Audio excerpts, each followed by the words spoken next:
O que a gente observa é que os movimentos eles não invadem qualquer tipo de área. E eles procuram ocupar aquelas áreas que têm conflitos documentais, às vezes nem documento tem, e aí eu quero que o senhor esclarece.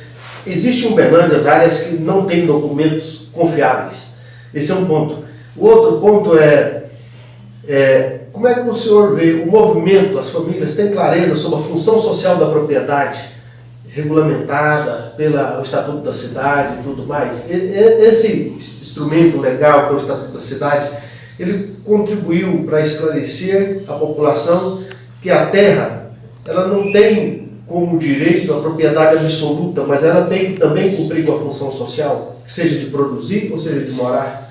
Eu acho que em Uberlândia, o povo da periferia, por conta das grandes vitórias que nós já tivemos, o povo já teve, que nem aqui no São Francisco, Andarque, Prosperidade, Zé Resende, lá do lado de Morada Nova, existe uma consciência coletiva em Uberlândia, não consigo falar em outras cidades, de que é injusto alguém cercar 1, 2, 3, 4, 5 alqueiros dentro da cidade e deixar abandonado. Então, eu acho que o povo já percebeu isso. Eu acho que o Estatuto da Cidade e mesmo a Constituição que traz a função social da propriedade deu um instrumento para os advogados, para nós, trabalharmos isso. E o povo, sem entender muito a técnica, também já sente a importância desse instituto e tem feito luta com base muito nesse conceito da função social da propriedade. Você hoje é um dos principais advogados ligado ao direito à terra, o direito à casa, o direito à moradia, seja urbana ou seja rural, né?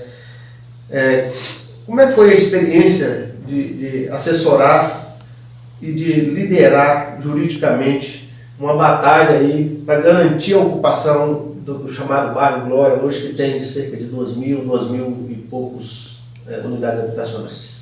Então, é uma honra advogar para a comunidade do Glória, mas hoje nós já representamos em torno de 5.000 famílias que conquistaram terra nessa região inteira aqui, e hoje nós acompanhamos em torno de 30 a 40 ocupações grandes e pequenas. As maiores são, além do Glória, né? Você tem lá o Irmã Dulce, que é uma imobiliária falida que devia milhões de reais e deixou a terra abandonada. Nós estamos segurando 700 famílias há uns 6 anos lá. E iremos ganhar alegando uso capião como defesa.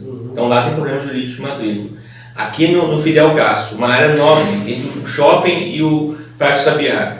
Foi uma área que a CCO comprou sem licitação da Prefeitura de Uberlândia, entendeu? É uma extensão do Parque Sabiá. Então é uma operação ilegal. E a CCO, que deu golpe em muita gente, porque construiu, vendeu unidades habitacionais, não entregou, está devendo milhões de reais, a área vale 30 milhões, eles devem 70 milhões de reais. Nós estamos segurando o povo lá já há uns 2 anos. Você tem também o Santa Clara. Santa Clara é um escândalo, porque você tem 3 matrículas de propriedade sobrepostas. Então, pelo menos 2 agriladas, essas 3 não forem. Então, o povo está lá também há 6 anos, nós estamos segurando com recursos jurídicos. Você tem o Maná, que é da Coca-Cola, uma empresa poderosa. E mesmo assim, porque a terra não cumpria a função social, e por algumas dificuldades dos advogados lá, nós conseguimos evitar a reintegração de posse, e o Gilmar Machado, quando era prefeito, desapropriou 2/3 da área. E finalmente o Glória, que segundo o próprio delegado da Polícia Federal aqui de Uberlândia, quando da tentativa de cumprir a reintegração de posse, ele anunciou que se o despejo ocorresse, seria o despejo, a reintegração de posse, na maior ocupação consolidada da América Latina. E é verdade, são 2.200 famílias, onde você tem mais de 20 comércios, 15 igrejas, tem ocupações de até 10.000 famílias, mas são barracos de lona, faz a impressão, ocupação consolidada é uma das maiores da América Latina. No jornal, de que o Estado estava solicitando um aporte de 10 milhões, se fosse fazer a reintegração, seria um custo de despejo daquelas famílias? Exatamente. Então, como é que começou lá a ocupação do Glória? E por que gasta 7 milhões? Ficou em 7 milhões de reais. Tinha ocorrido uma ocupação em 2001, aqui, 2011, aqui no Ceasa, que é uma área fruto de grilagem. Quem grilou a terra promoveu um loteamento irregular, vendeu mais terra do que tinha, Existe uma associação de donos de matrícula dessa área, mas abandonada, e mesmo assim a gente não conseguiu segurar 3 mil famílias lá. Algumas dessas famílias ocuparam algumas casas no bairro Shopping Park e outras famílias ocuparam essa área que era da Universidade Federal de Uberlândia. A universidade demorou 6 meses para entrar com ação de reintegração de posse. E segundo o Edson Prieto, amigo nosso que faleceu e hoje dá nome ao bairro, ele achou bom que teve ocupação de terra lá, porque a prefeitura ia comprar aquela área por 3 milhões de reais. E ela valia muito mais. E a ocupação meio que travou esse negócio. Em pouco tempo juntou lá essas 2 mil famílias. E depois a universidade entrou com a reintegração de posse, por pressão do Ministério Federal. Eles conseguiram uma liminar de reintegração de posse, isso já em 2012. De lá para cá a gente entrou com agravo de instrumento, fizemos articulações no Ministério das Cidades, na SPU, e fomos empurrando até o Gilmar ganhar as eleições. Aí o Gilmar, de certa forma, ajudou a fazer algumas reuniões em Brasília, fizemos um acordo com o Ministério das Cidades, ganhamos 1 ano de prazo de reintegração de posse, mas tanto o juiz federal quanto o Ministério Federal não se conformavam com a vitória do povo, insistiam na reintegração de posse. Aí a Polícia Militar, respondendo a sua pergunta, fez um relatório que dizia isso, né? Que seria o maior despejo da América Latina e que o custo da operação do despejo, quer dizer, gasolina, helicóptero, bala, seria de 7 milhões de reais, e além disso morreriam 40 pessoas, em torno de 10 policiais militares e 30 sem-tetos. Se a própria polícia militar, o impacto seria o despejo. E isso só afastou com esse reitor novo, Walter Steffen, se não me engano. Ele quis resolver o problema, utilizamos uma lei de regulação fundiária, homologamos um acordo onde a Coab vai fazer a regularização fundiária, e os 7 milhões de reais que estavam depositados na Justiça já estão sendo usados no Hospital das Clínicas de Uberlândia. Então, Glória, além de conseguir as casas para as famílias, ainda conseguiu 7 milhões de reais para o hospital. É interessante essa discussão porque o município de Uberlândia ele tem um documento chamado PILIS, que é o Plano Local de Habitação e Interesse Social, em que ele foi elaborado em 2008 e 2009, aprovado em 2009 pelo prefeito, à época, e ele trouxe uma classificação das ocupações da cidade como ocupações consolidadas, ocupações consolidáveis e ocupações não consolidáveis. As ocupações consolidadas, eles relacionam toda essa região aqui do Dom Almir, né? Algumas ocupações no interior do Morada Nova, que eram ocupações que, inclusive, aquela lei, elas determinava que o município teria que implementar ações para regularizar. Porque seria importante a regularização do município, porque as famílias, não haveria possibilidade de relocação dessas famílias, a regularização garantiria a segurança jurídica e a tranquilidade para as famílias, garantiria entrada de recurso para o município, porque as famílias querem pagar, é importante isso, né? Porque as pessoas acham que quem ocupa quer ocupar para ganhar uma terra e as famílias estão dispostas a pagar, né? A gente via isso no Glória, na nossa experiência na prefeitura, e você sempre relatava isso.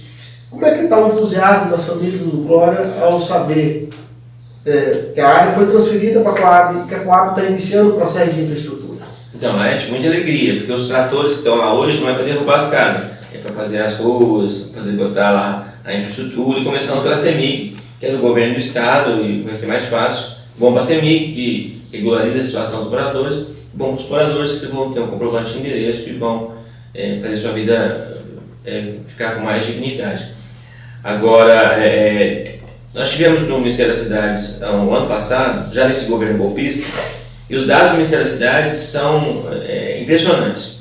O diretor lá dessa área de regularização fundiária disse que no Brasil, 50% dos imóveis urbanos, no Brasil inteiro, sul ou norte, tem algum tipo de irregularidade. Então, em Uberlândia, eu não sei se chega a 50%, mas 30% de Uberlândia inteiro. Hoje eu vi o jornal falou, no IBGE, dados do IBGE, então somos a segunda cidade de Minas, 700 mil habitantes praticamente. Desse povo, 1/3 vive em área irregular. Então, era importante que os governos atentassem para isso, na questão da importância da regularização fundiária. E saiu uma pesquisa no UOL, foi publicada no UOL da Universidade Federal do Fluminense na segunda-feira, foi publicada também uma matéria no Estadão e na Folha de São Paulo, em que os bancos aí, que atuam com financiamento na área da habitação, aí incluindo banco Caixa Econômica, Bradesco, Itaú, não sei mais quantos, Unibanco, já tinham retomado cerca de 70 mil imóveis de 2015 para cá. 70 mil imóveis financiados dentro dos programas habitacionais aí. Tudo indica que no faixa 2 principalmente, né? Faixa 2 e faixa 3. E a reportagem deixava clara que esse processo de retomada, ele tinha relação direta com o pós-golpe, que provocou mais desemprego, está provocando uma queda gradativa no rendimento das famílias, e as famílias automaticamente não estão conseguindo assumir os seus compromissos da aquisição da casa própria financiada. Dentro da sua avaliação, com essa crise imposta pelo governo golpista do Michel Temer, que acabou inclusive com o programa Minha Casa Minha Vida faixa 1, que era aquele programa que tinha um subsídio para garantir que as famílias de baixa renda acessassem a casa, tende a reforçar a questão do movimento pela moradia, dos movimentos de ocupações nas grandes e médias cidades? Olha, eu acompanho essa luta na periferia há muitos anos. Eu lembro quando aqui no São Francisco teve a ocupação, além da falta de moradia, a fome era muito aguda. Nós da Pastoral não temos o costume de doar a cesta básica, mas aqui a gente teve que fazer isso. Quando o Lula assume, logo na sequência, a gente vai visitar a periferia, você vê a mudança de qualidade de vida. E a gente teve a comprovação quando teve a ocupação no Glória, que era no governo Lula ainda, onde a pessoa não conseguia pagar aluguel, porque aluguel é muito caro, R$700, R$800. Mas o pessoal tinha o armário cheio de arroz, feijão, tinha carne, mexia na televisão, mexia até um carrinho em pé. Então, o Brasil melhorou muito no governo Lula. Isso aí, qualquer pessoa de bom senso sabe, né, à toa que o Lula hoje vai ganhar as eleições, nós vamos enfrentar esse judiciário aí que é conservador, nós vamos voltar a crescer de novo e ter uma nação mais unificada. Mas depois, com esse governo agora que entrou agora, absolutamente sem compromisso com os mais pobres, a miséria aumentou muito e provavelmente a luta pela moradia vai ganhar força. Né? É bom por um lado, porque é mais casa, é mais gente se organizando, mais gente lutando, mas é uma pena ver o Brasil ter que dar 2 passos para trás e obrigar o povo a ser despejado e fazer luta pela moradia de novo.